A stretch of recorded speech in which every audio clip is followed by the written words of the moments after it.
इसलिए national conference हमेशा वही फैसले लेगी जिससे जम्मू कश्मीर के बच्चों को रोज़गार मिले और जम्मू कश्मीर मजबूत हो। ये सोच हमारी है और जो हमारा स्टेट का दर्जा है वो हमने वापस लेना है।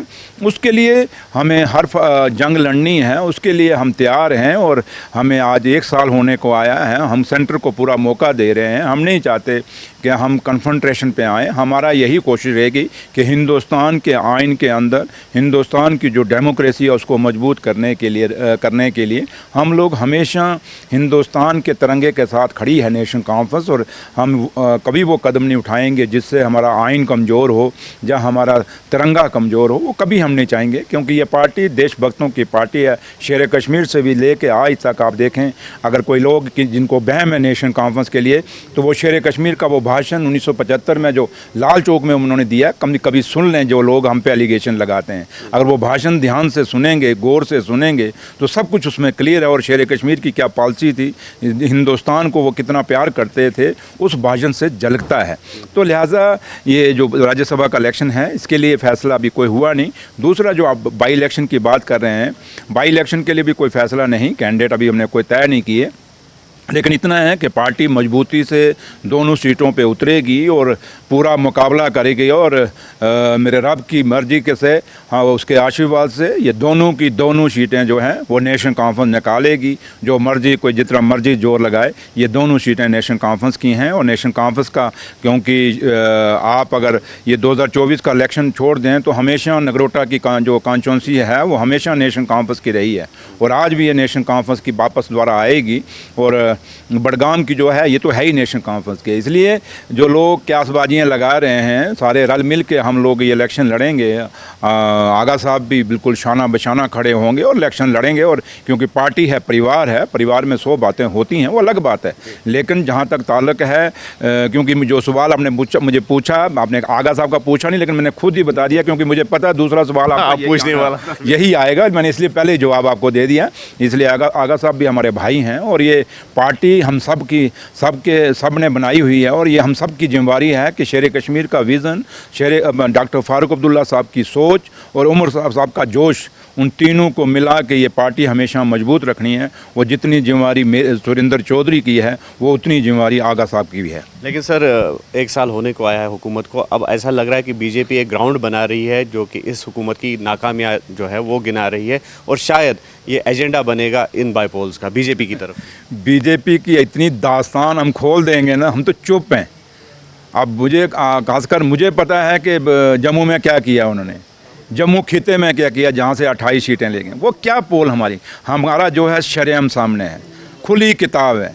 हम कह रहे हैं कि भैया 6 साल में बीजेपी की सरकार रही, एलजी साहब बीजेपी के हैं, तो इंडस्ट्री के जो इंडस्ट्रियलिस्ट हैं वो बार बार सवाल खड़ा कर रहे हैं कि वो जो पैकेज 28,000 करोड़ का पैकेज आया था, वो पैकेज खुर्द बुर्द हुआ, वो जम्मू कश्मीर के लोगों को नहीं मिला। आप कश्मीर में इंडस्ट्रियलिस्टों के पास चले जाएं, वो भी कहेंगे हमें वो पैकेज से कुछ नहीं मिला। आप जम्मू की इंडस्ट्री के पास चले जाएं, वो भी हर जगह रोते हैं कि हमें कुछ नहीं मिला।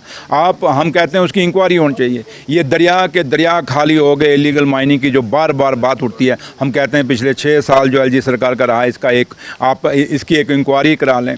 हम कहते हैं कि बेरोजगार बच्चों को अगर आपने रोज़गार दिया तो वो पिछले 11 साल के पूरा रोज़गार जो बीजेपी और पीडीपी की सरकार गठरी जो कोलिशन में थी और जो एलजी साहब की अपनी 6 साल की सरकार है, हम एक वाइट पेपर दे दें कि बेरोजगार बच्चों को कितना रोज़गार दिया है। डेली वेजर क्यों नहीं पक्के हुए? 11 साल बीजेपी, पीडीपी और फिर एलजी सरकार, ये तीनों मिलके डेली वेजरों को क्यों नहीं पक्का कर सके? आज हम महंगाई की बात करते हैं, ये महंगाई हमारे दौर की नहीं है, इनके दौर की है। अगर हम बात करते हैं कि डेली वेजरों को पक्का करते हैं, हमने सिंपल एक बिजनेस रूल, एलजी साहब ने एक भाषण में आपने सुना होगा कि उन्होंने कहा मेरे पास पुलिस है, किसी को पीएसओ चाहिए तो मैं दे दूंगा, पुलिस चाहिए तो मैं दे दूंगा, तो वो मुझसे ले जाओ, बाकी सब सरकार के पास है। तो एलजी साहब को बोलिए कि बिजनेस रूल आपके पास कापी पड़ी हुई है, वापस क्यों नहीं भेजते? आपका एडवोकेट जनरल की फ़ाइल आपके पास पड़ी हुई है, आप अभी तक एडवोकेट जनरल नहीं है हाई कोर्ट के अंदर आप हमारा, तो ये फ़ाइल आपके पास, आप भेजते क्यों नहीं?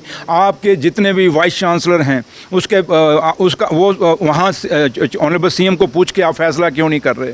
उसके अंदर कितने रिक्रूटमेंट घोटाले हो रहे हैं यूनिवर्सिटीज़ के अंदर, उसके ऊपर हम बात करते हैं इंक्वायरी, तो आप क्यों नहीं करते? इसलिए एलजी साहब को जब हम सच कहने की बात करते हैं और उसके बाद जैसे मैंने पीछे सच कहा, मैंने कहा इन चीज़ों की इंक्वायरी करिए, तो एलजी साहब को गुस्सा आया, बाकी तो उनके चल नहीं सकती, तो क्योंकि डिप्टी चीफ मिनिस्टर तो मेरे लीडर ने बनाया, वो तो उन्होंने बनाया नहीं, वो मुझसे छीन नहीं सकते, तो अब बाकी उनके पास एक ही बचता है कि भाई गाड़ियाँ इनसे छीन लो, सिक्योरिटी छीन लो। ये कौन सा मजाक है?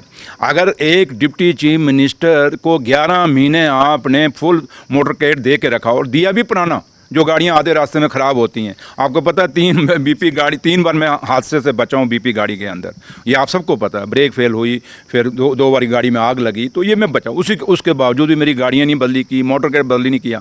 हाँ, इतना है जब एलजी साहब को हम कहते हैं कि जनाब ये फाइलें आपके पास बड़ी हैं तो वापस दे दो, एलजी साहब गुस्से में आ जाते हैं, गुस्सा निकालते हैं, फिर हमारा मोटर कैट छीनते हैं। तो लेकिन उनको मैं ये कहना चाहूँगा, ये सिक्योरिटी मेरी इलेक्शनों में भी इन्होंने छीन ली थी, मुझे एक PSO भी नहीं था, मैंने अपना प्राइवेट हायर करके वो सिक्योरिटी प्राइवेट एजेंसी से लेके मैंने इलेक्शन लड़ा हुआ है सर। तो इसलिए हम उनमें से नहीं कि मैं एक फ़ौजी का बेटा हूँ, मैं डरने वालों में से नहीं हूँ कि आप सिक्योरिटी छीन लेंगे तो मैं अकेला बाहर नहीं निकलूंगा। ये देखिए आपके सामने प्राइवेट गाड़ी में बैठा हूँ, इनको ये दिखाने के लिए कि सुरेंद्र चौधरी और नेशनल कॉन्फ्रेंस के लोग हमने कुर्बानियाँ दी हैं स्टेट के लिए। आप नेशनल कॉन्फ्रेंस का इतिहास उठाएं, कितने लोग कुर्बान हो गए जम्मू कश्मीर को मजबूत करने के लिए। डॉक्टर फारूक अब्दुल्ला जब 1996 में कोई तैयार नहीं हो रहा था जम्मू कश्मीर का चीफ मिनिस्टर बनने के लिए, अगर आप याद करें इतिहास, तो उसमें वाहिद एक डॉक्टर फारूक अब्दुल्ला साहब थे जो सामने आए और उन्होंने खड़े होकर कहा मैं जम्मू कश्मीर को चलाऊँगा। और उसके बाद आप देखें शांति भी आई, अमन भी आया, लोगों घरों से निकले, वरना हर जगह बंकर ही बंकर थे, लोगों को सिक्योरिटी फोर्सेस घरों से बाहर नहीं निकलने देते थे। हमारे लोग भूल जाते हैं ना, तो इसलिए ये वो नेशनल कॉन्फ्रेंस है। हम उनमें से नहीं कि सिक्योरिटी छीन लोगे तो हम डर के घर बैठ जाएंगे और चूं चूं करेंगे ना, हम तब भी बात रखेंगे और बात ये करेंगे हर वो काम आपने गलत किया है जो उसकी इंक्वायरी आप कराइए। नेशनल कॉन्फ्रेंस को भी एक ज्ञान, हमारी पर बीजेपी कौन सा निकालेगी? हम तो इनकी परत दर परत निकाल दूंगा। मैं माइनिंग मिनिस्टर हूँ, वहाँ निकाल के रख दूंगा। मैं इंडस्ट्री मिनिस्टर हूँ, मैं इंडस्ट्री में एज ए इंडस्ट्री मिनिस्टर ये बता दूंगा कौन कौन सी फाइलें इन्होंने इलीगल लोगों को अलाटमेंट की हैं, जो हमारे रिसोर्सेज बेच दिए इन्होंने इंडस्ट्री में, हमारी ज़मीनें बेच दी, मैं वो बताऊंगा। फिर अगर ये बात करेंगे, मैं पीडब्ल्यूडी के अंदर जो ये नेशनल हाईवे आपके सामने है, आ गया लखनपुर, आपके ब्रिजेस गिर गए। हमारे पुराने जिस नेशनल कॉन्फ्रेंस को कहते हैं चोर है, उनके दौर में बने हुए ब्रिजेस क्यों नहीं गिरे? चाहे वो शेख साहब के टाइम में थे, कब शेख साहब हुए और आज भी उनके ब्रिजेस उनके जब उस टाइम बने आज खड़े हैं। आप भी देखें, फारूक साहब के टाइम बने वो आज खड़े हैं, उमर साहब के टाइम में बने वो खड़े हैं। इसलिए बातें करनी हो तो वो हमारा चिट्ठा क्या खोलेंगे, हम उनका चिट्ठा दर चिट्ठा खोल देंगे 11 साल का। इसलिए ना छेड़ें तो अच्छा रहेगा, छेड़ेंगे तो वो हम उनको ऐसा एक्सपोज करेंगे कि दोबारा मतलब ऐसा समझो कि वो कहते हैं ना हमारे यहाँ कहावत है, मुंह काला करेंगे, इनका मुंह काला कर दूंगा मैं बीजेपी वालों का। इसलिए अपकमिंग असेंबली सेशन में कोई खास फैसला ऑन कार्ड्स होगा? असेंबली है, आवाम की तो हाँ, ऑनरेबल लेजिस्लेटर्स हैं, MLAs हैं, वो अपनी बात रखेंगे, उनका हक है। उनके अगर काम नहीं हो रहे तो क्यों नहीं हो रहे, और काम की ना होने की वजूहत क्या है और कहाँ है। और सबसे बड़ी बात है कि जम्मू कश्मीर को जब तक स्टेट का दर्जा देंगे कुछ नहीं होगा। आज जम्मू में लोग परेशान हैं। मुझे बताएं, बीजेपी बात कर रही है, ये पीछे पूरा जम्मू सूबा में 28 सीटें कहाँ से उनकी आई? जम्मू सूबे से।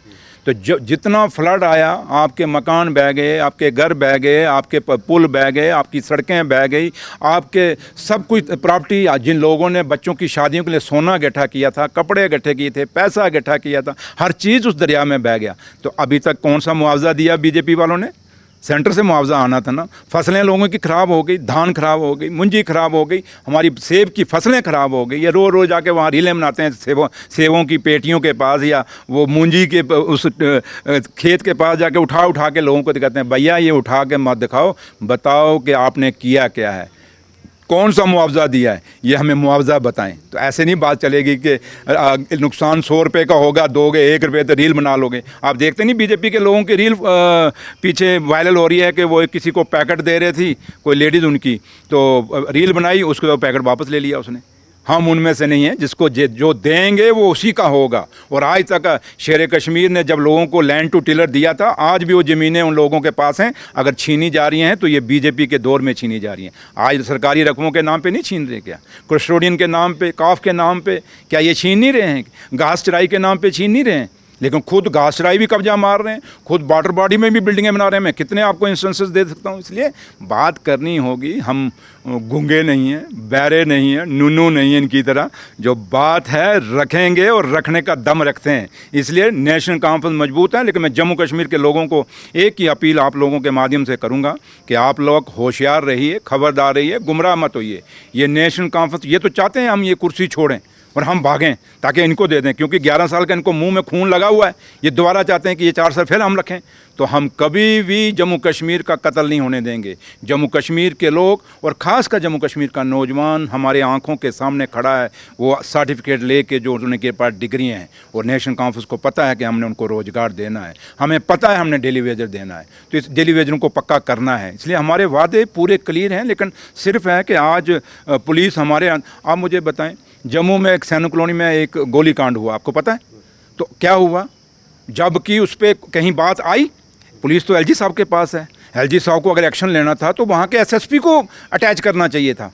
कि ये क्या, इंस्पेक्टर, सब इंस्पेक्टर, सिपाही, एक कॉली कैंड हो गया, एक लड़की मर गई। इतना बड़ा वहाँ पे एक रैकेट चल रहा था, जिस रैकेट के तहत सबको आपको पता है, मैं डिटेल में नहीं जाऊँगा। तो मैं एलजी साहब को कहूँगा, एलजी साहब आपके पास पुलिस है ना, तो उस पर अभी तक आपने एक्शन क्यों नहीं लिया?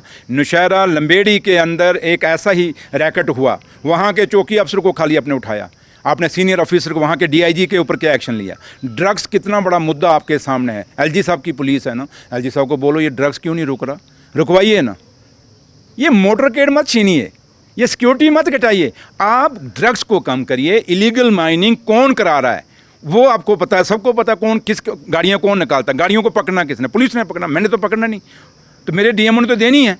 तो लिहाजा आप लीगल माइनिंग रोकिए, आप ये जो यहाँ पे इंडस्ट्री की धांधलियाँ हुई हैं उसको इंक्वायरी करिए, आप जो नेशनल हाईवे की धांधलियाँ हो रही हैं उस पर एक्शन करिए। ये जो लॉ एंड ऑर्डर बिगड़ा हुआ है जम्मू कश्मीर में, इस पर काम करिए। ये दूसरे कामों में ये सोचते हैं कि नेशन का, रात दिन सुपने में सोचते हैं कि हमने इस सरकार को कैसे कमज़ोर करना है, क्योंकि IAS कैडर इनके अंडर है। उनको फिर सेक्रेटरियों को शाम को बुला लेते हैं, कोई अगर काम करें कि भाई आपने ये ऑर्डर कैसे निकाला। ओ भैया, आपके काम हमारा है, सरकार की जवाबदेही है। आप मुझे बताएं, PWD के अंदर 12 चीफ SC हमने प्रमोट किए, ये खबर है आपके लिए। 12 SC हमने प्रमोट किए, अभी आए 2 महीने हो गए, अभी तक उसका ऑर्डर नहीं निकल पा रहा। 32 हमने सिविल इंजीनियर एक्जन बनाए, अभी तक उनका ऑर्डर नहीं कर पा। मैकेनिकल, ये बर्फ़ शुरू हो गया गिरनी, 20 एग्जीक्यूटिव इंजीनियर हमने प्रमोट किए, अभी तक उनकी एडजस्टमेंट। ये क्यों नहीं हो रही? क्योंकि IAS अफसर एलजी साहब के नीचे हैं। वो एलजी साहब को शाम को पूछते हैं, जनाब क्या करें, आका क्या हुक्म है? आका आगे से मुकर जाते हैं, तो वो भी चुप होकर बैठ जाते हैं। तो इसलिए ये उमर अब्दुल्ला सरकार की, मैंने कहा ना, छेड़ोगे तो बड़ा कुछ निकल जाएगा। हम बड़ा कुछ बोलेंगे, लेकिन हम बोल नहीं रहे, हम सब कुछ अपने पे ले रहे हैं। लोगों का गुस्सा अपने पे ले रहे हैं, आप लोगों का भी गुस्सा हम लेते हैं, पत्रकारों को भी हम ले रहे हैं, जर्नलिस्टों का गुस्सा भी ले रहे हैं। हम ये कहते हैं कि ये घर है, घर बना रहे, लेकिन अगर घर को हमारे को कोई बर्बाद करने की कोशिश करेगा, एक वक्त, अब साल हो गया है, अब सबर का बांध भी टूटना शुरू हो गया। यहाँ बाखड़ा नगर टूट गया, यहाँ सलाल का बांध खोलना पड़ा, आखिर हमारा बांध भी एक दिन सबर का खुलेगा और इनको जवाब देना पड़ेगा। लेकिन वक्त आने वाला है, और क्या पता असेंबली में ही आर पार हो जाए। आप देखो, क्योंकि अगर उनके बोलेंगे तो हमारे नहीं है क्या? हमारे लोग भी हैं, शेर कश्मीर के भी सिपाही असेंबली में होंगे, मुकाबला होगा, बात तकरार होगी और तकरार पे एक एक जवाब दिया जाएगा। हम डरने वालों से नहीं, हम मजबूत लोग हैं, और हम डरते इसलिए नहीं क्योंकि जम्मू कश्मीर की आवाम हमारे साथ है, वो रब हमारे साथ है। उस रब ने हमें जिता के भेजा है, हमें जम्मू कश्मीर की आवाम ने जिता के भेजा है। हमें पता है कि हमारी जिम्मेदारी हमारे लोगों के साथ क्या है, लेकिन लोगों को सिर्फ हम अपील करेंगे, आप हमारा साथ दें, सहयोग दें, हम हर मुसीबत से लड़ेंगे। सर, आज 8 अक्टूबर है, क्या उम्मीद है सुनवाई को लेकर स्टेटहुड पर? उम्मीद यही है कि हिंदुस्तान के सुप्रीम कोर्ट से हमेशा अच्छे फ़ैसले हुए और आम लोगों के लिए फ़ैसले हुए, और आज भी हम उम्मीद करेंगे कि जब सुप्रीम कोर्ट कोई फ़ैसला देगा, ऑनरेबल जजेस जब फ़ैसला देंगे, वो जम्मू कश्मीर के बेरोज़गार बच्चों को भी अपनी नज़र में रखेंगे, वो जम्मू कश्मीर के किसान, मजदूर और छोटा व्यापारी जो आज एक जुल्म के तहत दबा जा रहा है, कुचला जा रहा है, उसका भी ध्यान रखेंगे। वो जम्मू कश्मीर की आवाम का भी एक जो आवाज़ है, उनके अंदर की आवाज़ है कि ये स्टेट स्टेट हमारी थी, ये महाराजा हरि सिंह की स्टेट थी। अगर ये महाराजे को इतना प्यार करते हैं, इन्होंने वहाँ स्टैचू लगा के रखा हुआ है महाराजा हरि सिंह का बाहर, अपने बीजेपी दफ्तर के बाहर। मेरे भैया ये गड़ियाली आंसू क्यों बह रहे हो? अगर महाराजे को आप सच्चा प्यार करते हो तो महाराजा के वारिस महाराजा करण सिंह हैं। आपने सुना, शायद आप लोगों को कहीं इंटरव्यू उन्होंने दिया था, मैं किसी इंटरव्यू में सुन रहा था, उन्होंने कहा ये स्टेट का दर्जा वापस मिलना चाहिए। जो महाराजा हरि सिंह के वारिस हैं महाराजा करण सिंह, वो भी कहते हैं ये स्टेट हमारी है, स्टेट हमने बनाई हुई है। तो ये स्टेट अगर वो भी मांग रहे हैं, जम्मू कश्मीर की आवाम भी मांग रही है, तो उम्मीद करते हैं कि हिंदुस्तान की सुप्रीम कोर्ट इन सारी चीज़ों को देखते हुए अच्छा फैसला लेगी और फैसला यही होगा कि हमारा स्टेट का दर्जा बहाल हो। वरना लद्दाख तो जिस दिन 2019 में जब वो उनको ड्यूटी मिला था, उन्होंने लड्डू बांटे, ढोल बांटे, तो आज रो रहे हैं बेचारे। अब देखो आपके सामने क्या हुआ है। हम वो हैं जो उस समय भी दुखी थे और आज भी दुखी हैं। हमने तब भी ढोल नहीं पीटे और तब भी मिठाई नहीं बांटी और आज भी हम नहीं बांट रहे और ना ढोल पीट रहे हैं। हम क्यों? कि हम असूलों पे चल रहे हैं और हमारे असूल ये हैं कि जम्मू कश्मीर एक स्टेट है, ये स्टेट होनी चाहिए और रहनी चाहिए। और हमारी, क्योंकि ये वादा सुप्रीम कोर्ट को प्राइम मिनिस्टर साहब ने किया हुआ है, होम मिनिस्टर साहब ने किया हुआ है, और ये वो वादा है जो होम मिनिस्टर साहब ने पार्लियामेंट में कहा था कि जम्मू कश्मीर की ज़मीनें, जम्मू कश्मीर का रोज़गार बाहर के लोगों को नहीं लेने देंगे। तो आज देखें कितने लोग यहाँ बड़े, गरीब तो कोई बेचारा यहाँ आएगा नहीं, बाहर आएगा तो अमीर। कितने होटल, कितनी इंडस्ट्री, कितना आपकी ज़मीनें जो पिकनिक स्पॉट हैं आपके, ये बड़े बड़े अमीर लोग खरीद रहे हैं। क्योंकि एक आम वो दिहाड़ी भी जो फुटपाथ पे दिल्ली पे सोता है, वो क्या यहाँ जगह ले गया आके? तो इसलिए ये अमीरों के लिए एक व्यापार बनाया हुआ है। तो यही हम समझते हैं कि ये फैसला हमारे हक में आएगा सुप्रीम कोर्ट का और जम्मू कश्मीर का स्टेट का दर्जा बहाल होगा। Thank you. तो बिल्कुल ये थे deputy chief minister Surendra Chaudhary, जिन्होंने कहा कि जो बाईपोल्स है या फिर राज्यसभा के पोल्स है, तो रणनीति बिल्कुल तैयार है नेशनल कॉन्फ्रेंस की तरफ से और उसको अभी मंजर आम पर नहीं लाया जाएगा। और साथ ही साथ जो अपकमिंग असेंबली सेशन है, उन्होंने कहा कि वहाँ हर तकरार का जवाब जो है वो दिया जाएगा। और साथ ही साथ स्टेटहुड की बहाली को लेकर भी उन्होंने अपना जो रद्द अमल है वो दिखाया। अयूब खान के साथ न्यूज़ 18 के लिए श्रीनगर से मुदस्सर कादरी।